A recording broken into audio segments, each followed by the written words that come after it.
बात करते हैं स्पेशल कमिश्नर रहे किशन कुमार की। कल भी मैंने इस पर वीडियो बनाया था। सबसे पहले उनका एक बयान सामने आया, ये सुनिए।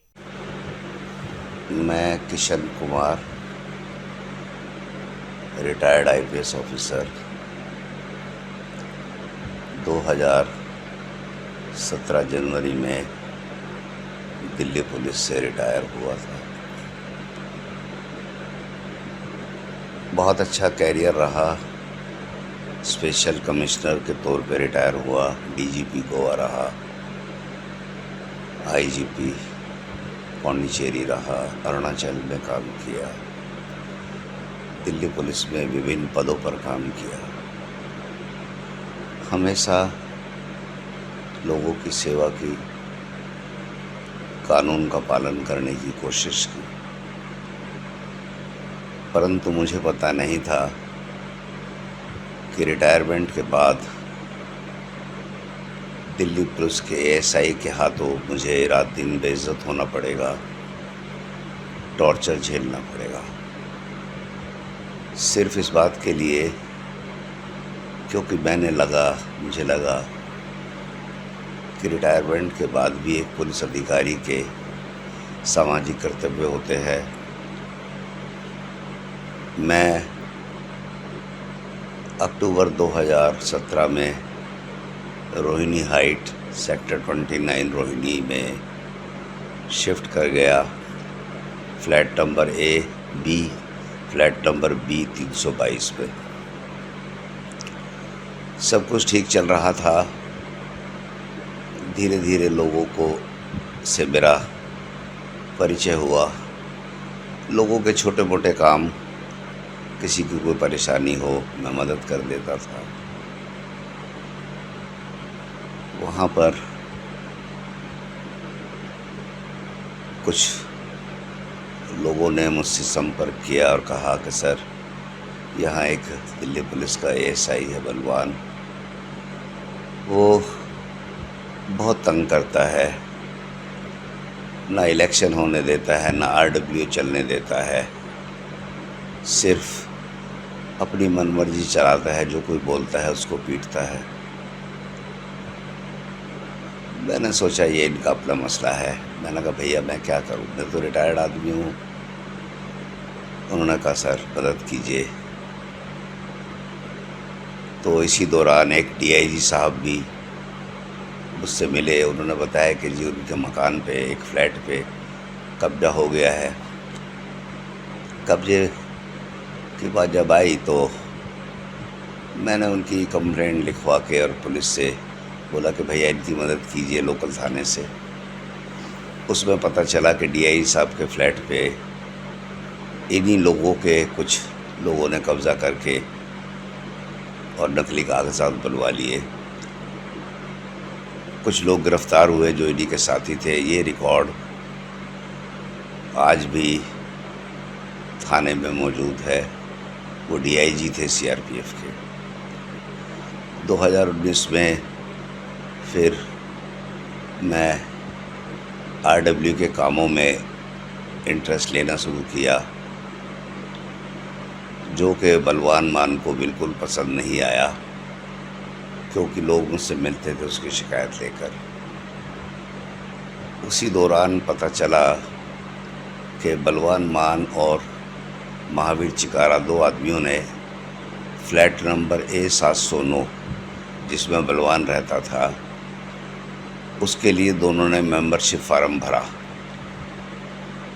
आरडब्ल्यू का। उस समय के इलेक्शन कमिश्नर बख्शी साहब थे। उन्होंने कहा कि भाई एक ही फ्लैट के दो आदमी फार्म भर रहे हो और दोनों बिजली का बिल लगा रहे हो, ये कैसे हो सकता है? आप अपना ओनरशिप डॉक्यूमेंट दीजिए। ना तो बलवान मान ने कोई ओनरशिप डॉक्यूमेंट दिया A709 का, ना ही महावीर चिकारा ने। मामला मेरे पास आया। मैं उस समय आरडब्ल्यू में था प्रेसिडेंट।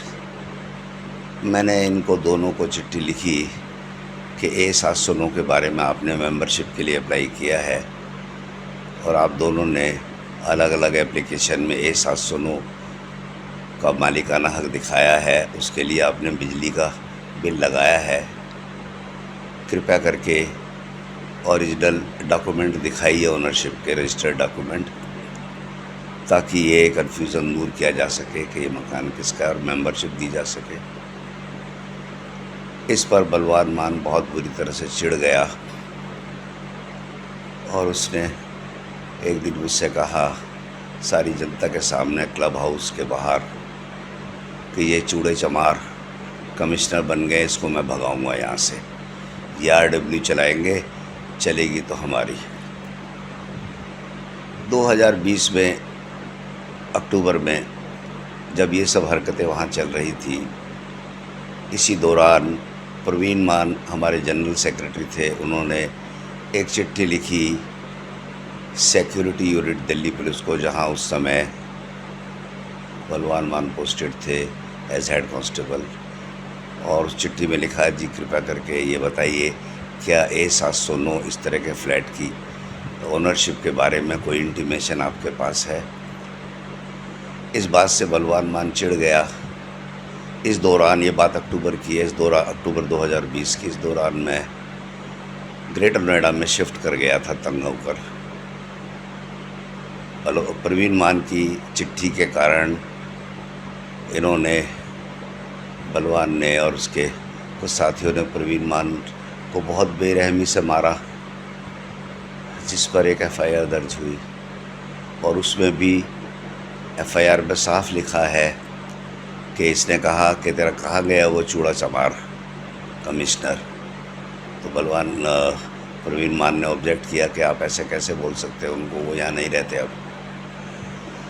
इस तरह से बलवान ने मेरे प्रति अपने मन में द्वेष भरा और जो भी RW का कर्मी होता था, अजय श्रीवास्तव जी को पीटा, जो कि प्रधान थे बाद में। मैं तो 2020 में अक्टूबर में छोड़ छाड़ के आ गया। इसी तरह से मेरी वाइफ को एक बार जब हम वहाँ थे बहुत प्रताड़ित किया, जिस पर मुकदमा दर्ज हुआ। अजय श्रीवास्तव को पीटा, CCTV कैमरे तोड़ दिए लिफ्ट के। बलवान मान ने लोगों को मारना पीटना, मैं बहुत तंग आ गया। मेरे ऊपर शेड्यूल कास्ट होने के नाते मैं सपने में ज़िंदगी में नहीं सोचा कि मेरे ऊपर ये अत्याचार होगा। मैंने सारी बातें 2020 से ही लिखकर अलग अलग अधिकारियों को भेजी। इस पर मुकदमे भी दर्ज हुए, इस पर DE भी हुई, लेकिन ये अपनी हरकतों से नहीं रुका। और फाइनली मैं अब ग्रेटर नोएडा में हूँ। मुझे सिर्फ इंसाफ चाहिए। अगर समाज सेवा करना और अजय श्रीवास्तव जैसे लोग जो अंडर सेक्रेटरी रिटायर्ड है उनकी पिटाई होना, प्रवीण मान जैसे शरीफ लोगों की पिटाई होना, कैमरे तोड़ना, लिफ्ट बॉय गौरव जो कि शेड्यूल कास्ट था उसके साथ बदतमीजी करना, इसके साथ ही रिवॉल्वर दिखाते हैं, लोगों को डराते हैं। लोग रोहिणी हाइट में कांपते हैं, कहते हैं सर हम क्या करें, ये तो मार डालेगा हमें। मेरी प्रार्थना है, मेरी स्थिति जो भी है, लेकिन रोहिणी हाइट के निवासियों को बचाइए, उनको बचाइए इसके अत्याचारों से। दिल्ली पुलिस से प्रार्थना है इसके खिलाफ कार्रवाई करें। ना जाने कितनी चिट्ठियाँ, कितनी मेल मैंने नेशनल कमीशन शेड्यूल कास्ट को भी ये मामला भेजा है, वहाँ पर पेंडिंग है। बस इतना ही कहना चाहूँगा। तो आपने सुना किस तरह से स्पेशल CP रहे किशन कुमार ने अपना दुख और दर्द बयां किया है। उन्होंने दरअसल एक वीडियो बनाई जिसमें उन्होंने सारी बातें साफ साफ कही। अब सब सवाल उठता है कि क्या इस मसले पर दिल्ली पुलिस के कमिश्नर सतीश गोलचा साहब एक्शन लेंगे, क्योंकि मैं वीडियो में देख रहा था कई लोग कमेंट्स कर रहे हैं कि आपने बलवान मान का पक्ष नहीं दिखाया। देखिए, हम क्राइम तक के माध्यम से उनको इनवाइट करते हैं, वो आए, अपना पक्ष रखना चाहते हैं तो रखें, लेकिन आप एक बात सोचिए, किसी अधिकारी के खिलाफ एक नहीं, दो नहीं, अगर 5-5 FIR दर्ज हो तो इसको क्या कहेंगे, किस तरह से जस्टिफाई करेंगे। मैं एक FIR मान सकता हूं किसी के खिलाफ गलत हो सकती है, 2 हो सकती है, 5-6 FIR गलत होगी। इससे साफ पता चलता है कि किस तरह का एक माइंडसेट है ये बात भी सच है कि कई लोग रिटायरमेंट के बाद विक्टिम कार्ड भी खेलते हैं, ये बात, इसमें भी कोई दो राय नहीं है। लेकिन हम तो खुद खुले मन से साफ साफ कह रहे हैं कि अगर इसमें जो भी दोषी हो उसके खिलाफ कार्रवाई हो, चाहे वो स्पेशल सीपी रहे किशन कुमार क्यों ना हो। लेकिन अगर over a period of time इस तरह की तमाम कंप्लेंट्स आ रही हैं, मुकदमे दर्ज हो रहे हैं, सस्पेंशन हो रहा है, वो ठीक है। कई अधिकारी ये भी कह रहे हैं, हमारी जो बात हुई है, कि और क्या चाहते हैं, किसी अधिकारी के खिलाफ मुकदमे दर्ज हो गए, सस्पेंड हो गए, और क्या चाहते हैं। देखिए, अगर कोई हैबिचुअल क्रिमिनल है, इस तरह से कोई गैंग ऑपरेट कर रहा है, हैरास कर रहा है, ईगो क्लैश हो रहा है, तो कहीं ना कहीं दाल में तो कुछ काला लगता ही है।